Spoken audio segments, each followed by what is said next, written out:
If you want to make your future bright, first you have to fight your own fear, phobia, and fright. Be a fighter. दोस्तों, डर को डराइए, इसे हराइए. ये जो डर है ना, ये बहुत बेरहम है, लेकिन ये आपका और हमारा वहम है. हाँ, ये अलग बात है कि अगर वक्त रहते हमने इस डर का हल नहीं निकाला, then its consequences could be quite dangerous and disastrous. आज के इस वीडियो में हम डर के बारे में जो भी बातें करेंगे, साथ साथ डर से जुड़े 3 खास वर्ड्स और मीनिंग्स तो हम जरूर सीखने वाले, इसकी गारंटी है. Number 1, glossophobia. Number 2, xenoglossophobia. Number 3, टिकीफोबिया. दोस्तों, अगर तो आप इन तमाम वर्ड्स के मीनिंग्स पहले से जानते हैं तो आप कमेंट बॉक्स में अपने जवाब लिख सकते हैं, वरना इंतज़ार कीजिए बस कुछ देर का. तो आइए शुरू करते हैं. Let's start. Well, since I had never been to an English medium school, I was the victim of an extreme English language anxiety and phobia. अंग्रेजी से डर लगता था, घबराहट होती थी, कुछ समझ में नहीं आता था, कहाँ जाऊँ. यानी कि फॉरेन लैंग्वेज एंजाइटी, ज़ेनोग्लोसोफोबिया का मैं शिकार हो गया.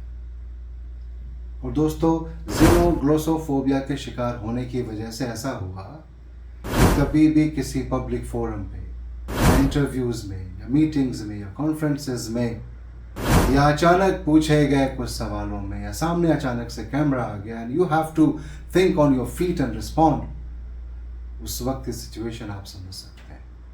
I used to go blank. Just सारी दुनिया रुक गई, दिमाग ने काम करना बंद कर दिया, सोचने और समझने की सलाहियत खत्म.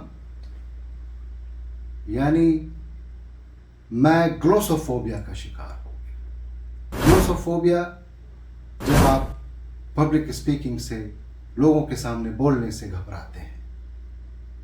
किसी ने सच कहा है कि human brain is a wonderful organ. It starts working from the day you are born and it never stops until you stand up to deliver a speech. बिल्कुल वही सिचुएशन. एक तो ग्लोसोफोबिया, फिर ज़ेनोग्लोसोफोबिया, उसमें से एक और नया फोबिया ऐड हो गया दोस्तों. ऐसा लगता था कि अब तो आगे मैं कुछ कर ही नहीं पाऊंगा.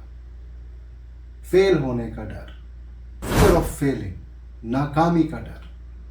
क्योंकि ऐसा लगता था कि अब सारी चीजें रुक गई हैं, अब हम कुछ नहीं कर सकते. और इस फोबिया को हम कहते हैं टिकीफोबिया. अब जब इतने सारे डर के साथ आप जीना चाहेंगे, आगे बढ़ना चाहेंगे, तो कैसे आप आगे बढ़ सकते हैं? यही सब सवाल थे. कहाँ जाऊं, क्या करूं, किससे मिलूं, और बहुत सारे सवालात जिसका जिक्र हम आगे अपने आने वाले वीडियोस में करते रहेंगे. लेकिन दोस्तों, अगर तो आप भी इन तमाम सवालों के दायरे से घिरे हैं और आप इन तमाम सवालों के दायरे में उलझे हुए हैं, तो आप परेशान मत होइए.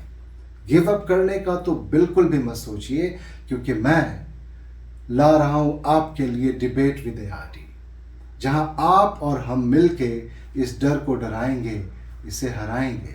क्योंकि मैं देना चाह रहा हूं एक प्लेटफॉर्म आपको और आपके बच्चों को, जहां आप हमारे साथ जुड़ें और मिल के कोशिश करें कि किस तरह से हम इस डर को हराते हैं और कैसे हम आगे बढ़ते हैं और कभी भी गिव अप नहीं करते हैं. दोस्तों, डिबेट विद एआरडी क्या है? What is my idea of debate? Debate का जो पहला लेटर है डी इज फॉर डिस्कस. आप और हम मिलके अलग अलग इंटरेस्टिंग, कंस्ट्रक्टिव और पॉजिटिव टॉपिक्स पे करेंगे discussions. E for engage and educate, यानी आपके साथ इंगेज होकर, मिलकर हम इल्म की रोशनी को दूर तक फैलाएंगे दोस्तों. और बी फॉर ब्रेन स्टॉर्म, हम ब्रेन स्टॉर्मिंग सेशंस रख सकते हैं. जब हम डिस्कस करेंगे तो हमें ब्रेन स्टॉर्मिंग भी करना पड़ेगा. और साथ में जब हम ब्रेन स्टॉर्मिंग की बात करते हैं तो ए, जो नेक्स्ट लेटर है, ए फॉर एनालाइज करना होगा. हमारी जो या आपकी एनालिटिकल थिंकिंग स्किल्स हैं, क्रिटिकल थिंकिंग स्किल्स हैं, जो टैलेंट्स हैं, उन चीज़ों को डेवलप करना है, उन स्किल्स को और ज़्यादा इम्प्रूव करना है। और अगर इस इम्प्रूवमेंट के लिए हमें ज़रूरत पड़ती है तो जो नेक्स्ट लेटर है टी, उसके ज़रिए हम ट्रेन कर सकते हैं एक दूसरे को। और अगर हमने ये ट्रेन किया, डिस्कस किया और ब्रेनस्टॉर्मिंग की, तो टी से हम ट्रांसफॉर्मेशन भी देख सकते हैं आपकी और हमारी शख्सियत के अंदर, पर्सनालिटीज़ के अंदर दोस्तों। और अगर तो ऐसा हो जाता है कि हमने इन तमाम चीज़ों को कर लिया, तो फिर टी से हमें एक्सेल करने से कोई नहीं रोक सकता। यानी will be moving towards excellence. दोस्तों, आप तैयार हो जाइए, आप घबराइए मत। मैं भी नहीं घबराया था। हम लोगों को मिल के कुछ बेहतर करना है। आप यकीन मानिए कि वी शैल ओवरकम, हम होंगे कामयाब एक दिन। पूरा है विश्वास, पूरा यकीन है, ट्रस्ट है। खुद पे यकीन रखिए, अपने अल्लाह पे, अपने गॉड पे यकीन रखिए और हिम्मत के साथ, मेहनत के साथ आगे बढ़िए। कामयाबी आपके कदम ज़रूर चूमेगी। जैसा मैंने आपसे शुरू में ही कहा था कि if you want to make your future bright, first you have to fight your own fear, phobia and fright. क्योंकि डर को डराना है, इसे हराना है। दोस्तों, ये जो डर है ना, ये बहुत बेरहम है, लेकिन ये आपका और हमारा वहम है। बहुत जल्दी हम अपने दूसरे वीडियोस के जरिए आपके साथ शामिल होते रहेंगे। आप जहां से भी हमारे साथ जुड़े हैं, आपका बहुत शुक्रिया। बहुत खुश रहें। आपकी सेहत तंदुरुस्ती के लिए हमारी दुआएं हैं।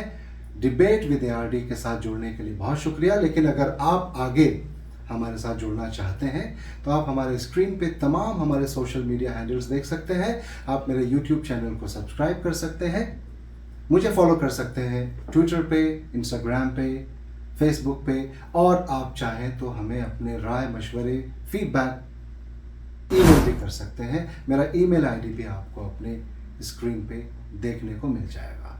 बहुत शुक्रिया दोस्तों।